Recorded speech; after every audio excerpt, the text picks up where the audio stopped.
shin kana samun kuɗi a internet ko dai baka samun kuɗi a internet, ko dai baka san wasu hanyoyi da zaka bi ka samu kuɗi a internet ba?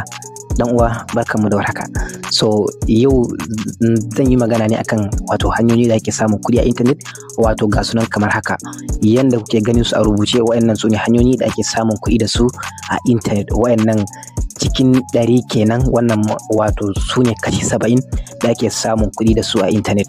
Wato yanda kuke ganin su nan, wato su ne kaɗan ko kuma in ce 70% nasu kenan, wato na yanda ake samun kuɗi a internet. So idan baka samun kuɗi a internet, wannan dama ce gare ka, ya kamata ka tashi. Idan ma kai ma abucin internet ne, bai kamata a ce kana ɓata lokaci kuma kana ɓata datanka kuma kana kashe idonka wato akan chat kawai. Saboda ya kamata kai tunanin gina rayuwarka, kai tunanin me za ka yi nan gaba, ko kuma kai waye za ka zama nan gaba. Saboda haka ya kamata ka gane cewa ita fa internet ba an yi ta bane kawai saboda a dinga shiga ana dariya da sauransu ko kuma a kalli labari. Babu, internet an yi ta ne wato musamman ma hanya ne wato na samun kuɗi, wato na rage zaman banza. Idan ka samu aiki, wato kana samun kuɗi a internet, ba ruwanka da wani physical business ko da sauransu. Saboda haka internet ana samun kuɗi sosai. Yanda kuka ga abubuwa wato da ya rubuta, wato content creators da kuma trading da e-commerce. So wayannan hanyoyin ana samun kuɗi da su sosai a internet. Kada ku saya ba ku labari, don Allah ku fara internet, hakan yana da amfani sosai.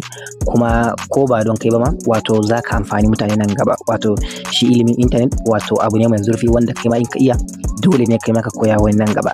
Saboda haka yan uwa, mu koyi internet. Duk kuma wanda yake so ya san hanyoyi ko kuma yanda zai fara samun kuɗi da irin wayannan abubuwan da muka rubuta muku su a jere, idan baka iya ba, to ka ce a fara yi muku bidiyoyi. mu kuma insha Allah mun ɗauki ɗawainiya, za mu dinga kawo muku bidiyoyi yanda za ka yi creator ko trading ne ko kuma e-commerce ne. Wannan hanyoyin insha Allah, wannan ɗawainiya ne. Idan kana bukata ko wance idan kuna bukata, za mu yi muku irin wannan bidiyoyin. Kawai ka danna like, sannan ka danna comment da cewa a yi muku irin wannan bidiyoyin. Insha Allah za mu yi ƙoƙarin ganin mun yi irin wayannan bidiyoyin.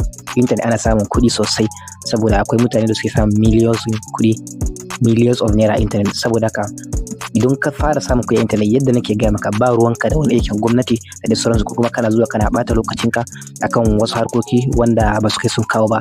Kana kwance, muddin kana da network mai kyau, wato kawai in ka shiga internet, dan uwa, kuɗi za ka samu sosai nan gaba. Sai dai ka zama kai ma abin kwatance, ko kuma wasu su zo ka koya musu, musamman content creator, forex trading, e-commerce. Idan kuna bukata, ku yi comment kuma ku danna share. Mun gode.